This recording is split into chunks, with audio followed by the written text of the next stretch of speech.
Welcome to Heavenly Bedtime, a meditative Bible reading to help you calm your mind and gently drift to sleep. If you enjoy Heavenly Bedtime and would like to help support the show and receive a shout out, there's a couple different ways you can do that. You can become a member or a supporter on my Buy Me a Coffee page, or go to the support page on my website to become a Buzzsprout supporter. You can also make a donation through PayPal, and you can find links to all three options down below in my show notes. Or go to heavenlybedtime.buzzsprout.com. Your support will go toward things like the podcast hosting platform I use, creating music, and equipment upgrades to help Heavenly Bedtime keep on improving in quality and sharing the word. Thank you so much for your support. It also helps to just share the show with someone you think would enjoy listening, and leave me a rating and review to let me know what you think of Heavenly Bedtime. You can follow me on Instagram at heavenly_podcast. Don't forget to follow or subscribe in your favorite listening platform so you don't miss any upcoming episodes. Today, I will be reading Joshua 10 through 13. But before we get into the word, take a couple nice, deep breaths and think about your day. What can you be thankful for today? Let's take a moment to be thankful and ask God to bless this bedtime.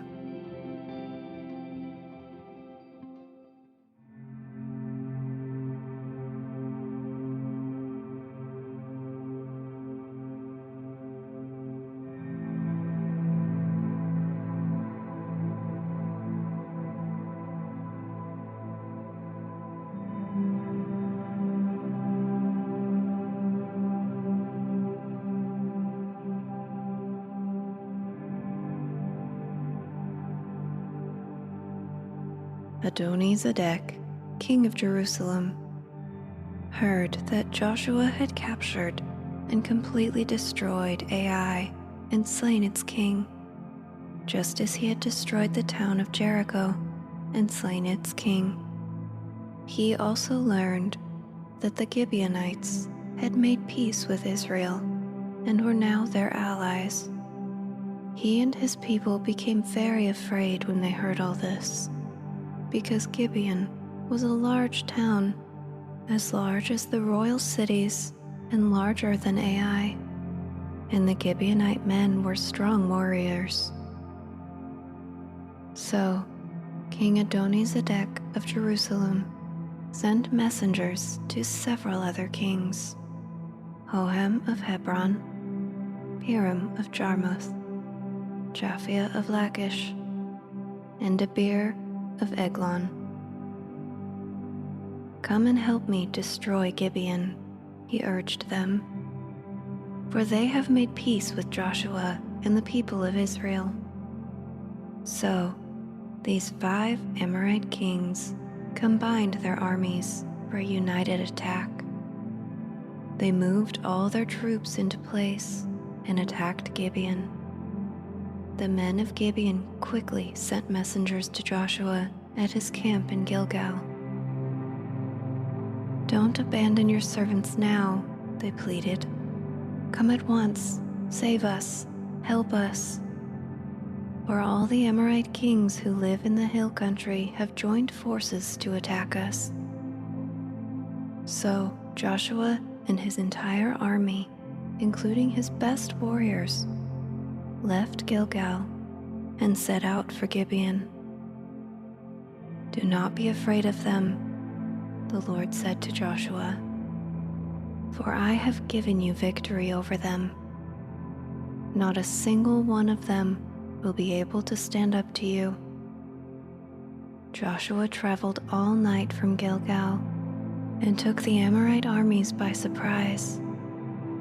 The Lord threw them into panic, and the Israelites slaughtered a great number of them at Gibeon.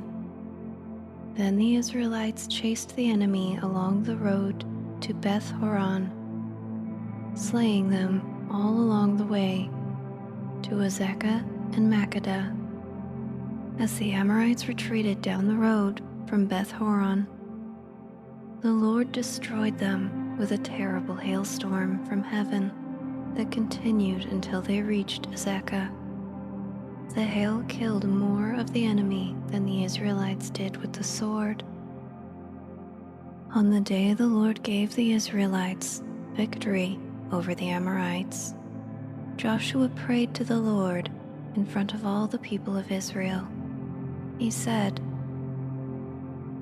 "Let the sun stand still over Gibeon, and the moon over the valley of Ajalon."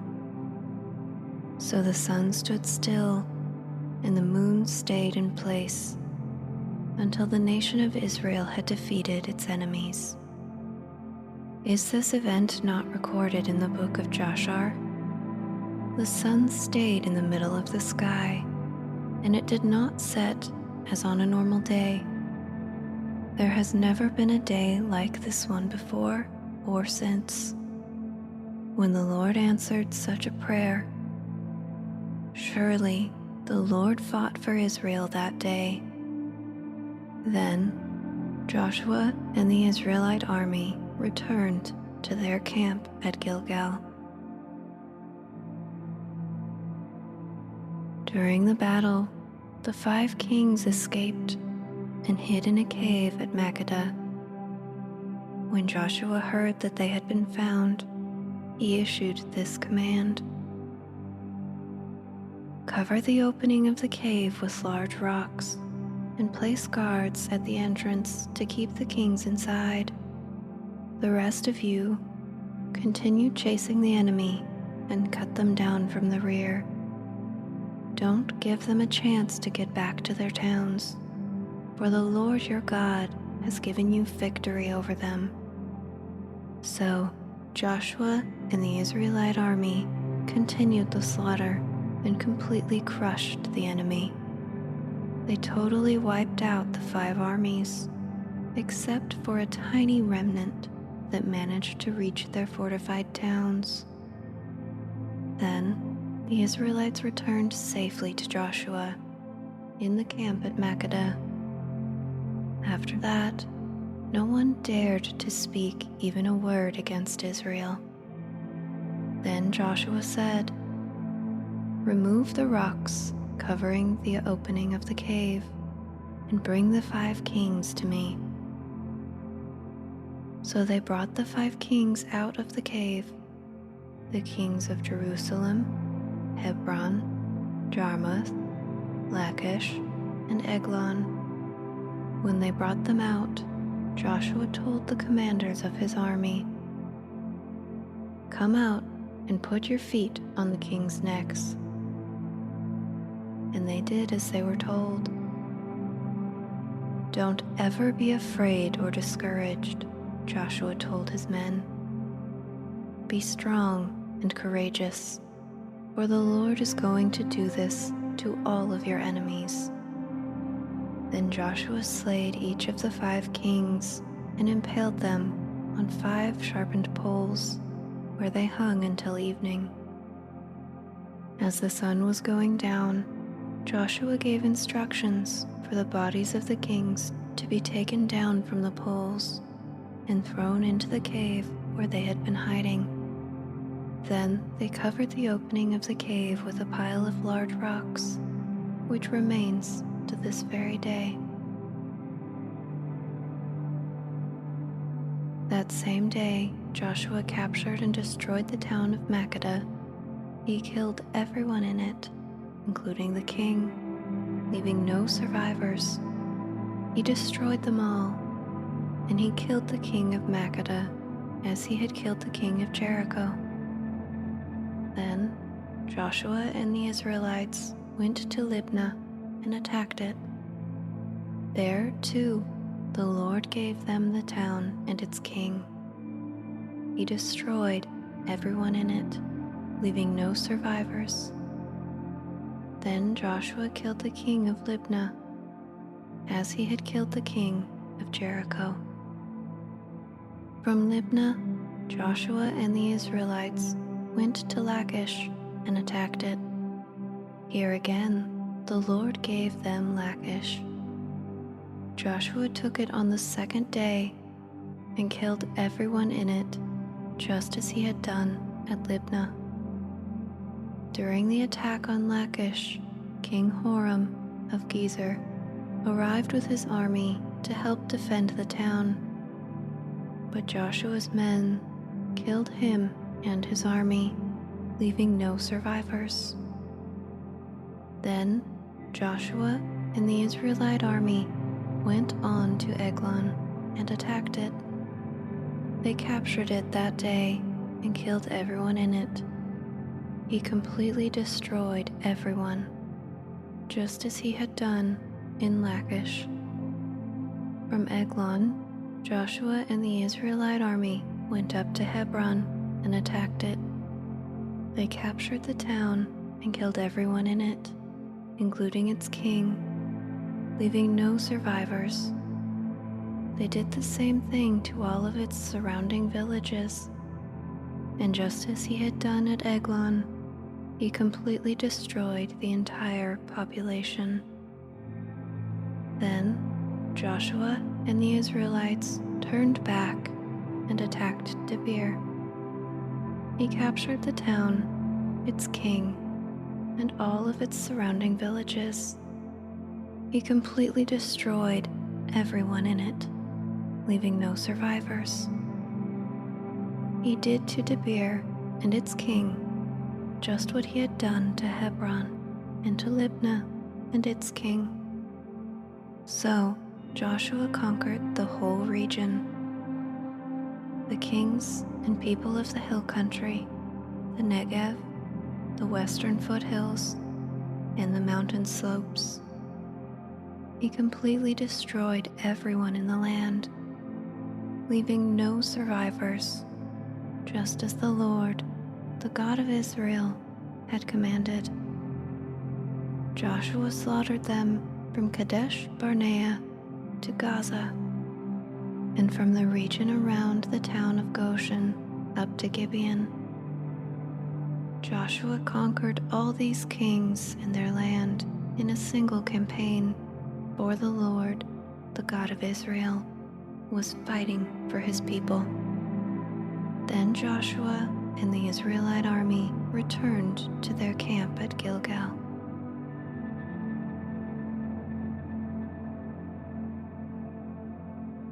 When King Jabin of Hazor heard what had happened, he sent messages to the following kings: King Jobab of Madon, the king of Shimron, the king of Akshaph, all the kings of the northern hill country, the kings of the Jordan Valley south of Galilee, the kings in the Galilean foothills, the kings of Naphoth Dor on the west, the kings of Canaan, both east and west, the kings of the Amorites, the Hittites, the Perizzites, the Jebusites in the hill country, and the Hivites in the towns on the slopes of Mount Hermon in the land of Mizpah.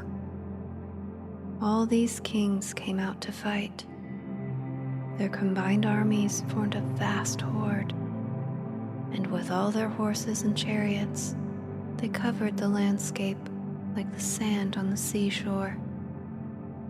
The kings joined forces and established their camp around the water near Merom to fight against Israel.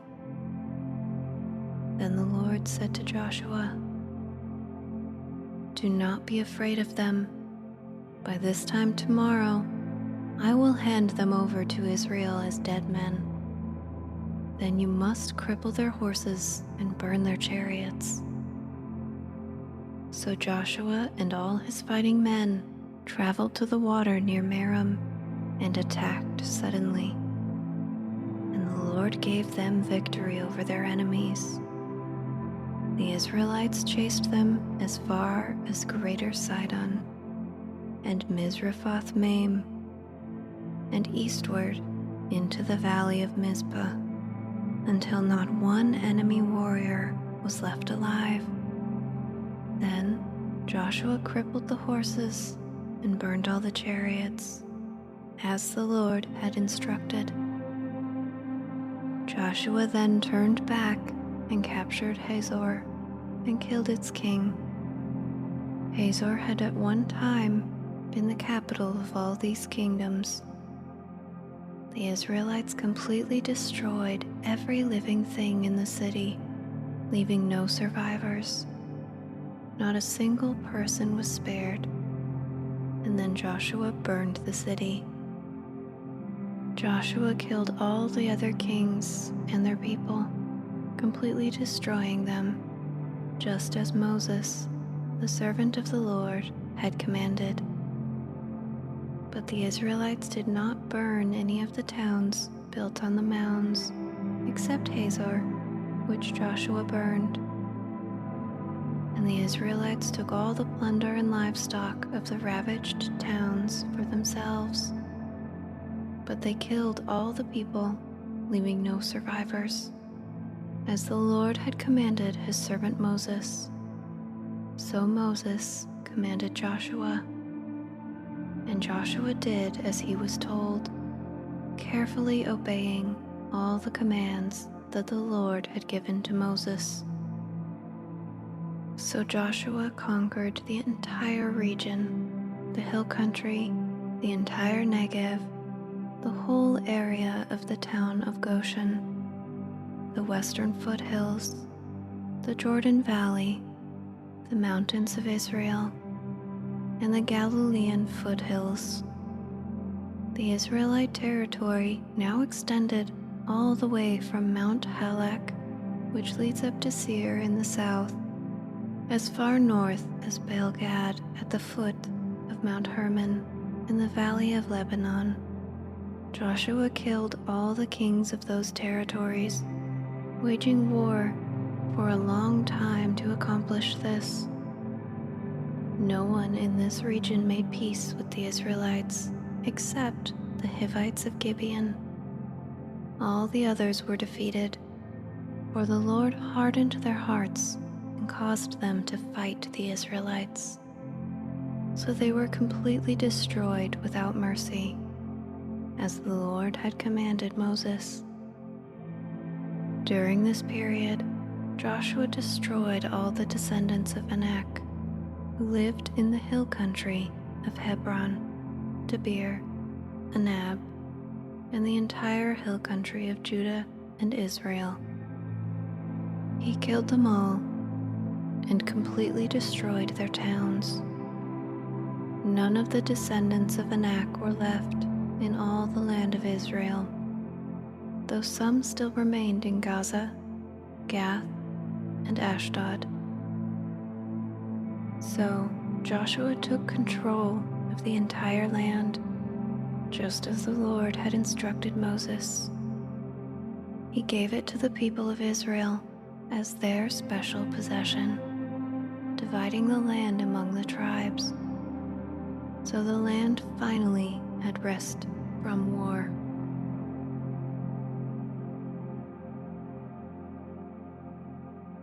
These are the kings east of the Jordan River, who had been killed by the Israelites and whose land was taken. Their territory extended from the Arnon Gorge to Mount Hermon and included all the land east of the Jordan Valley. King Sihon of the Amorites, who lived in Heshbon, was defeated. His kingdom included Aroer on the edge of the Arnon Gorge and extended from the middle of the Arnon Gorge to the Jabbok River, which serves as a border for the Ammonites. This territory included the southern half of the territory of Gilead. Sihon also controlled the Jordan Valley and regions to the east, from as far north as the Sea of Galilee to as far south as the Dead Sea, including the road to Beth Jeshimoth, and southward to the slopes of Pisgah. King Og of Bashan, the last of the Rephaites, lived in Ashtaroth and Edrei. He ruled a territory stretching from Mount Hermon to Seleka in the north, and to all of Bashan in the east, and westward to the borders of the kingdoms of Geshur and Makkah. This territory included the northern half of Gilead, as far as the boundary of King Sihon of Heshbon. Moses, the servant of the Lord, and the Israelites had destroyed the people of King Sihon and King Og, and Moses gave their land as a possession to the tribes of Reuben, Gad, and the half-tribe of Manasseh. The following is a list of kings that Joshua and the Israelite armies defeated on the west side of the Jordan, from Baal-Gad in the valley of Lebanon to Mount Halak, which leads to Seir. Joshua gave this land to the tribes of Israel as their possession, including the hill country, the western foothills, the Jordan Valley, the mountain slopes, the Judean wilderness, and the Negev. The people who lived in this region were the Hittites, the Amorites, the Canaanites, the Perizzites, the Hivites, and the Jebusites. These are the kings Israel defeated: the king of Jericho, the king of Ai near Bethel, the king of Jerusalem, the king of Hebron, the king of Jarmuth, the king of Lachish, the king of Eglon, the king of Gezer, the king of Debir, the king of Geder, the king of Hormah, the king of Arad, the king of Libnah, the king of Adullam, the king of Makkedah, the king of Bethel, the king of Tappuah, the king of Hepher, the king of Aphek, the king of Lasharon, the king of Medon, the king of Hazor, the king of Shimron Meron, the king of Akshaph, the king of Tanakh, the king of Megiddo, the king of Kadesh, the king of Jokneam in Carmel, the king of Dor in the town of Naphoth Dor, the king of Goim in Gilgal, the king of Tirzah.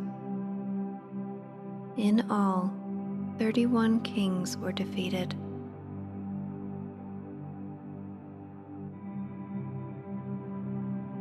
When Joshua was an old man, the Lord said to him, "You are growing old, and much land remains to be conquered. This is the territory that remains: all the regions of the Philistines and the Geshurites, and the large territory of the Canaanites, extending from the stream of Shihor on the border of Egypt, northward to the boundary of Ekron. It includes the territory of the 5 Philistine rulers of Gaza: Ashdod, Ashkelon, Gath, and Ekron. The land of the Avites in the south also remains to be conquered. In the north, the following area has not been conquered: all the land of the Canaanites, including Mira, which belongs to the Sidonians, stretching northward to Aphek on the border of the Amorites, the land of the Gebalites, and all of the Lebanon mountain area to the east, from Baal-Gad below Mount Hermon to Lebo Hamath, and all the hill country from Lebanon to Misrephoth Maim, including the land of the Sidonians. I myself will drive these people out of the land ahead of the Israelites, so be sure to give this land to Israel as a special possession, just as I have commanded you. Include all this territory as Israel's possession when you divide this land among the 9 tribes and the half-tribe of Manasseh. Half the tribe of Manasseh and the tribes of Reuben and Gad had already received their grants of land on the east side of the Jordan, where Moses, the servant of the Lord, had previously assigned this land to them. Their territory extended from Aroer on the edge of the Arnon Gorge, including the town in the middle of the gorge, to the plain beyond Medeba, as far as Dibon. It also included the towns of King Sihon of the Amorites, who had reigned in Heshbon and extended as far as the borders of Ammon. It included Gilead, the territory of the kingdoms of Geshur and Makkah, all of Mount Hermon, all of Bashan, as far as Salekah, and all the territory of King Og of Bashan, who had reigned in Ashtaroth and Edrei. King Og was the last of the Rephaites, for Moses had attacked them and driven them out. But the Israelites failed to drive out the people of Geshur and Makkah, so they continued to live among the Israelites to this day. Moses did not assign any allotment of land to the tribe of Levi. Instead, as the Lord had promised them, their allotment from the offerings burned on the altar to the Lord, the God of Israel. Moses had assigned the following area to the clans of the tribe of Reuben.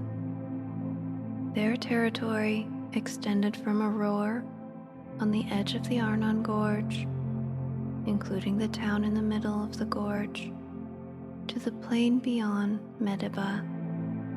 It included Heshbon and the other towns on the plain, Dibon, Bamoth Baal, Beth Baal Meon, Jahaz, Kedemoth, Mepheth, Kiriathaim, Sibmah, Zareth Shahar on the hill above the valley, Beth Peor, the slopes of Pisgah, and Beth Jeshimoth. The land of Reuben also included all the towns of the plain and the entire kingdom of Sihon. Sihon was the Amorite king who had reigned in Heshbon and was killed by Moses, along with the leaders of Midian, Evi, Rechem, Zur, Hur, and Reba, princes living in the region who were allied with Sihon.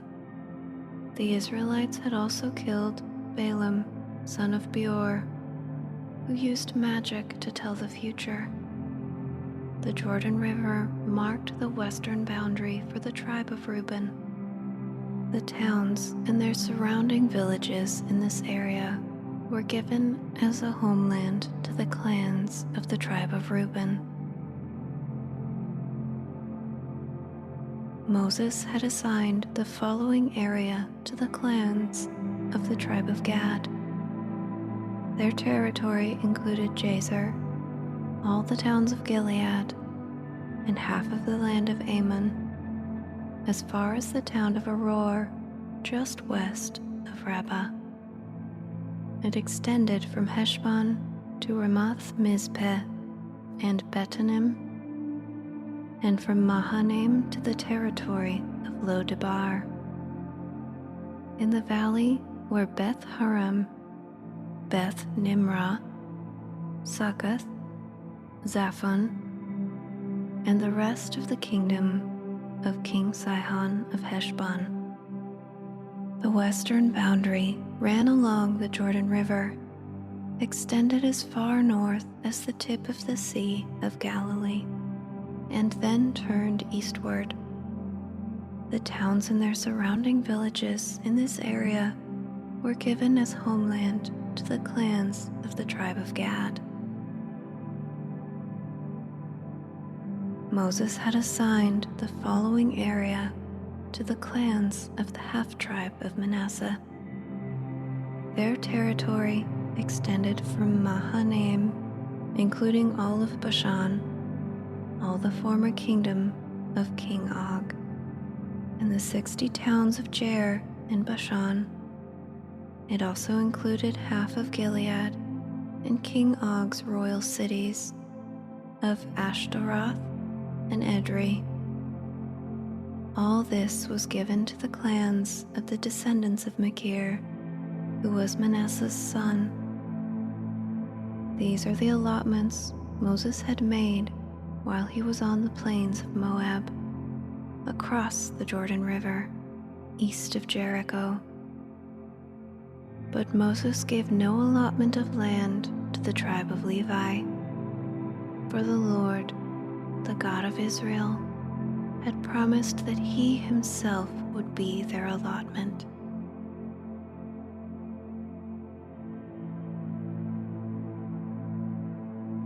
Thank you for listening. I hope you have blessed dreams.